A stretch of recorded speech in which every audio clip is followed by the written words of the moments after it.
মানুষগুলো পাগলের মতো দৌড়াবে।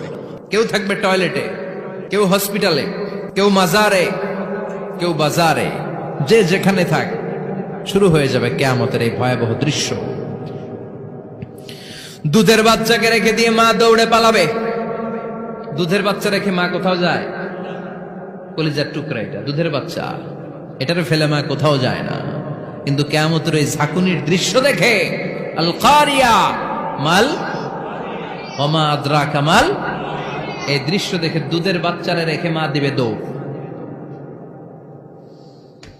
অনেক গর্ভবতী মহিলা থাকবে এই কিয়ামতের সময়ে, যাদের পেটের ভেতরে 2 মাসের বাচ্চা, 3 মাসের বাচ্চা, অপরিপক্ক অপরিণত, বাচ্চাটা এখনো বড় হয় নাই, কোনো বাচ্চার হাত পা এখনো হয় নাই। কিয়ামতের এই ভয়ঙ্কর দৃশ্যটা দেখে জায়গার মধ্যে 3 মাসের অপরিণত বাচ্চাটা ডেলিভারি হয়ে যাবে।